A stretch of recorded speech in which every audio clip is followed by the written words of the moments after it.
welcome back to Queen's Mindset. If this is your first time joining us, please go right ahead and remember to like, share, and subscribe. Okay, so today we're actually going to be getting straight into it. Today I want to talk about relationship goals.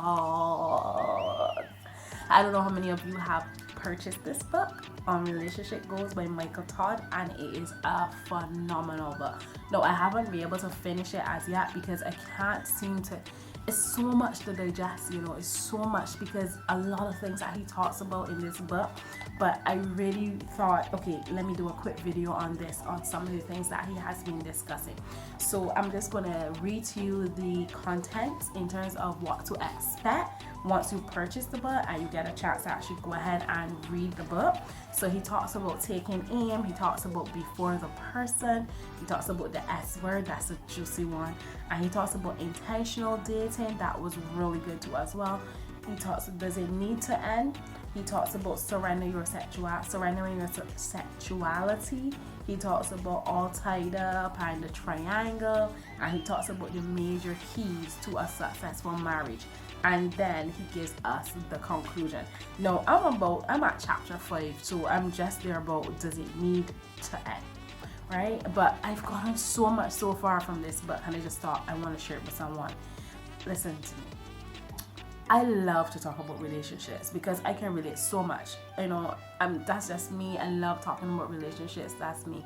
So I'm here sharing with you guys today our relationship goals. When I started to read this book, I was like, oh my God, I really need to relook my whole life, because he highlighted so many things that nobody ever said, nobody ever discussed, nobody ever talked about. Let's get straight to it. Growing up in the church, nobody wants to talk about sex, and if they talk about sex, all they say to you is don't do it. They don't bring any more discussion about it. It's like the unspoken thing, and you better not bring it up, because it changes the room, and everybody feels uncomfortable. Nobody wants to really talk about it. Even saying the word itself, everybody goes like a screeching sound in the ear kind of thing. But I was so grateful that he is so transparent, and he's sharing in his book as he talks, because he's not only talking about sex, he's talking about marriage, he's talking about dating, he's talking about you, the person, understanding yourself and everything, understanding your value, understanding your worth, the importance in terms of having a relationship, not just a relationship with persons, but a relationship with God. Starting there first, and then the relationship with persons then begin to blossom, and then you can have a wholesome relationship with other persons, a more fruitful relationship and stuff. But what I really wanted to highlight is that when he talked about the S word, which is singleness, most of the times we have a challenge discussing singleness because people think that they cannot be single, and then if they're single, that something is wrong with them. So I'm so lonely, I can't be by myself. I look around and see all my other friends, and they have their boyfriends and girlfriends, and they seem as though they have it all together. We're so accustomed to following everyone on Instagram and Facebook and all other social media platforms, and we see couples posting from time to time, and everything looks so perfect. Like, oh my God, when I get my boyfriend, we're going to post up like this, and we're going to do this, we're going to do that, we're going to go and have this fun. And all of this is just gimmicks. It's just for the gram. That's it. They're just posting the stuff for that. But when you really look into a majority of those relationships, they're not healthy at all. They're not healthy. How do I know so much about relationships? Because I have been in several unhealthy relationships where I thought that they were healthy, and where I wanted them to work so badly that I didn't understand that what I was doing was losing myself in the process. I was destroying who I am because I wanted to keep a relationship, because I wanted to be like other persons and have a relationship. For example, and I'm going to get very personal and share something with you guys, because I'm not sharing it because I want persons to say, oh yeah, she's been through it, or for gossip. I'm sharing it because I want to be able to help someone out there. I want to be able to I want that when you watch this video, if you've been through something similar, or someone who's been through or going through something, or have been through something similar, that you can help them, that they can grow from it. They can overcome because of what I have gone through. So that's my purpose of sharing this with you guys. But I've been in a relationship before where I lost my value. And when I say I lost my value, I lost my worth. And why would I say that? Because being in a relationship where you want everything to work the way that you want it to work, and you can see all the signs are there, everything is pointing, to tell you that this thing is not going to work. This thing is not working the way that you want it to. This thing is not working the way that you want it to, or the way you envision it to, but you're still forcing it. You're forcing it and you're forcing it, and that was me. I forced it. Not only that, let's talk about entanglements. I had an entanglement. What? Bro, what are you talking about, man? Something that I thought was, I called it at first a situationship, but then I recognized it was an entanglement. And it's not what we thought, or what I thought it was, or what I thought it could have been. I was just fooling myself. You see, I allowed someone to tell me or to treat me in a way that I did not deserve. I deserve much better. I deserve so much more. But I settled for it because I thought that, it's going to work out. He's going to come around. Things are going to change, It's just happening this way. And, you try to fool yourself. And then, you're in a relationship. And it's not something that I'm proud of. You're in a situation, entanglement. You know what it is. And they say, oh, but you know what it is. We're just, friends for benefits, And you this is what you're expecting. This is just it. We're friends for benefit. And you're thinking, oh, I don't have a problem with that, because at some time I'm going to be able to persuade him in such a way that he would decide that, he wants to be with me and he's not interested in anyone else and that kind of stuff. But baby girl, you're just fooling yourself, because anytime that a man can look at you and say, okay, let's just be friends with benefits, he does not care about you. Because if he cared about you, he would never want to share you with anyone else. He would want you for himself, and he's going to be able to honor you. He would respect you. I'm not talking about going to a place where he's worshiping or anything, but the way in which how he honors and respects you tells you how much he feels about you. And you have to be in a position where you set your standard, where you say, this is what I want and this is what I expect. And if I don't achieve this or I don't get this, I'm going to leave. And you don't put your foot down. But unfortunately, I said all of those things, but I still accepted it. And I know there are many women out there who do that to us. Well, like we say, and we're upfront, this is what we're standing for. We're not standing for this. This has to happen, and it has to happen this way. But then we go back into that shell because we don't want to be alone. We want to be with them, and they give you all those pretty fancy words and make you feel as though they really care for you, when most times they're very much confused. And they themselves are trying very hard to figure out themselves. When I read this book and he talks about the singleness and the things that we go through as women, where we end up settling for things because nobody told us that there is no problem with being alone. Being single does not necessarily mean that you are alone. Yes, you may get lonely, but you're never alone because you always have the Father above with you. And if you tune into him, if you go deep into him and you follow him and you trust his word and you spend time with him, you get to learn so many things about yourself that nobody even told you. Because guess what? They didn't know. They can't tell you because they don't know. And sometimes we don't know because we don't take the time to find out. But when you are in your singleness and you take time to know yourself, you spend time with yourself, you learn so much about yourself that when it's time for you to go back out there and start dating again, nobody can come to you with any type of crap, because you know exactly what that is straight off the bat. You're like, nope, next. We're not settling for that.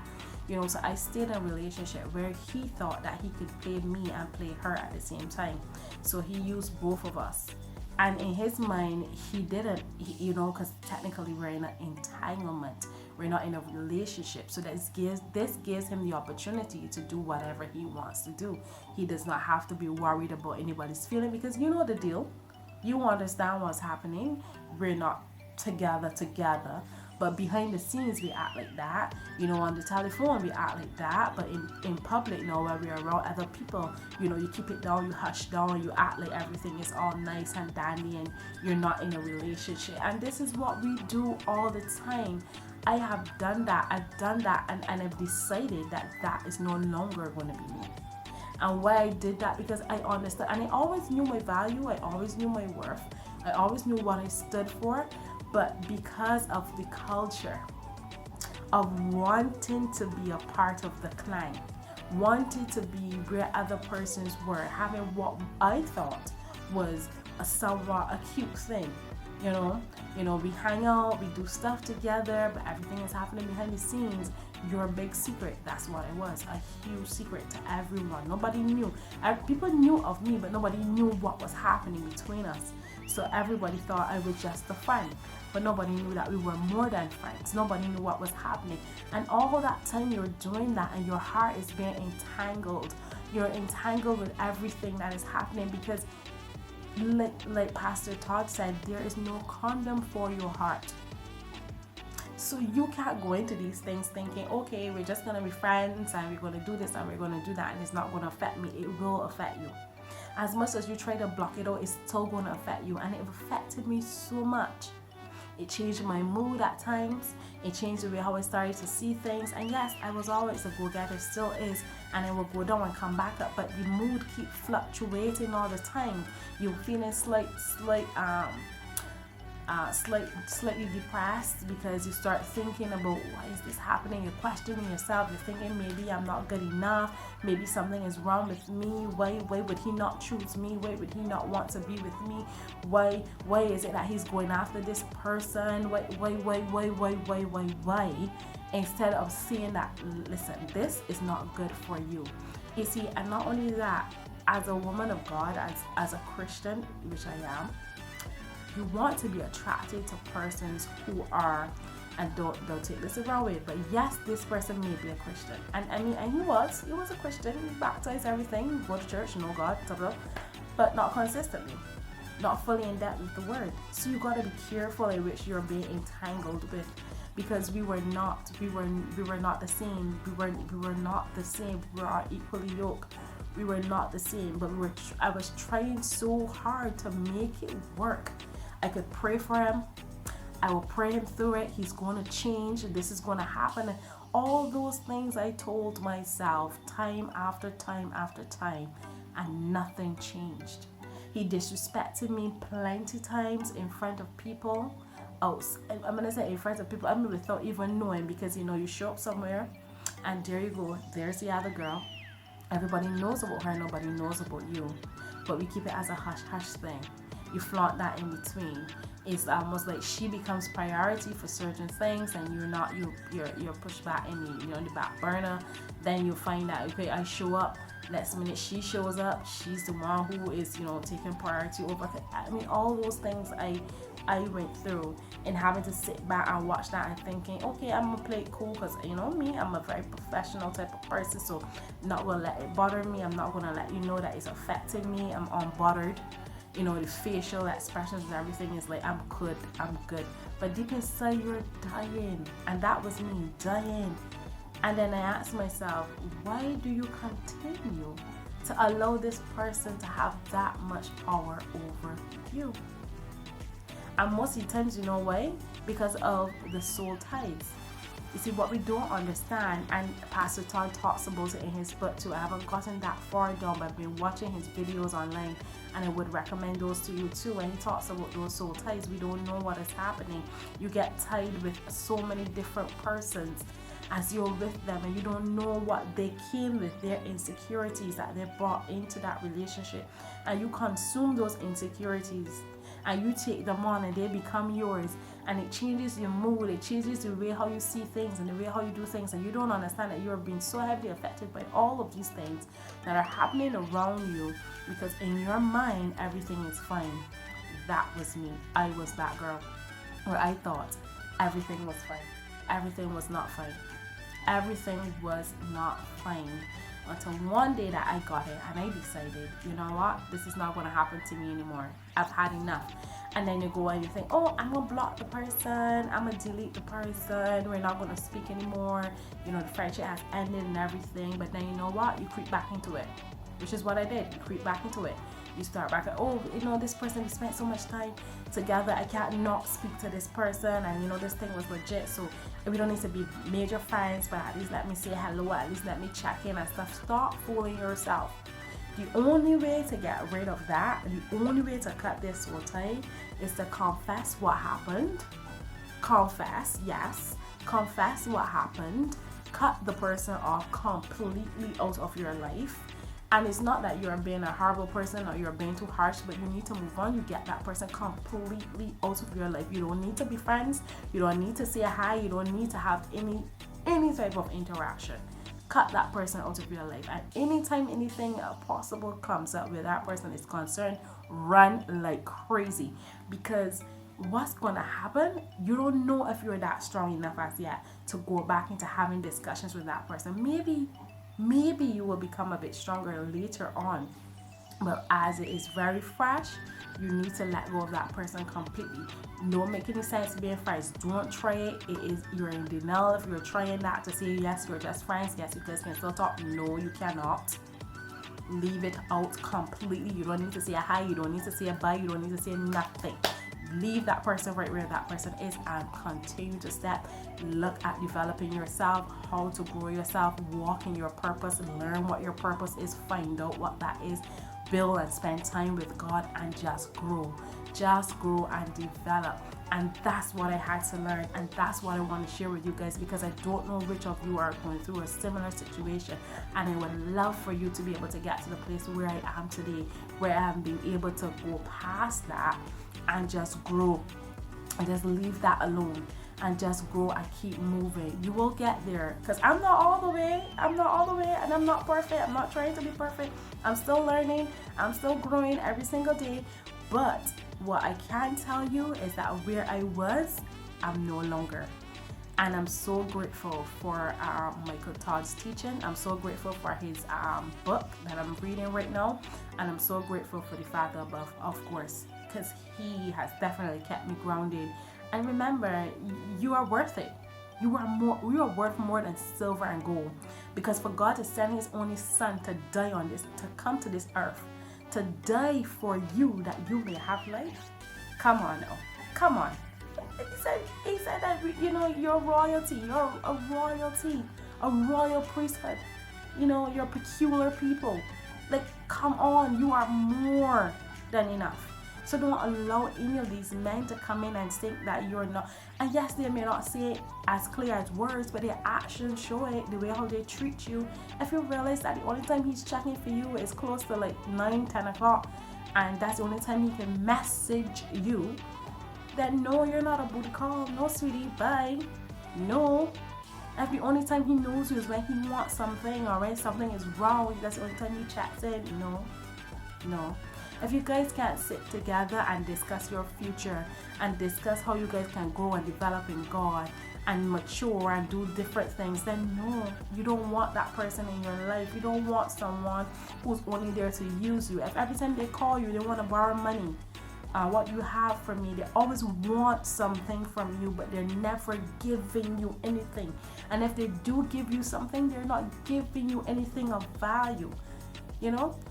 No, that's not the person for you, sweetie. Run like crazy. These are the signs. When you see them, run like crazy. If you realize that when you're in their presence, they don't even have the time to even spend time to even get to know you. Even something so simple as having a good conversation, showing respect for you and who you are. The way how they introduce you, listen to me, the way how they introduce you to their friend is very important. And you must watch that. The way how they introduce you to their friend is important. Watch that very closely, because that tells you a lot about how they value you and what they really think about you and think about what type of relationship you guys have. The way how they speak about you when you're not there is also important. And also the way in which how you get along with their family. If you're a secret, then hello, no, don't be like me. I was a secret. And I probably still will remain a secret, because I bet nobody still even knows about what that existed. But you don't want to be that. You do not want to be a secret, because you deserve to be the person that everybody knows about, because you are so valuable, you are perfect, you are perfect in the eyes of the Lord. Nothing is wrong with you, nothing is wrong with you, and nothing is wrong with spending some time by yourself. Nothing bad is going to happen. The worst that will happen is that you get to know the real you, and that's the best thing you can ever do. When you get to know the real you, when you meet you, nobody can tell you who you are, because you've met yourself already. And I feel like we need to get to a place where we begin to meet ourselves. So reintroduce yourself to yourself, so you know who you are. So guys, I just wanted to stop by, share a few tips with you, just get really intimate and close with you, and share stuff with you from my heart, because like I said, I just want you guys to grow. I want you guys to develop. I want you guys to be able to go past this. This is why I'm sharing it from the bottom of my heart. So thank you so much for watching. If you enjoyed this video, remember to like, share, and subscribe, and tell a friend to tell a friend. And I'll see you next time. Bye guys.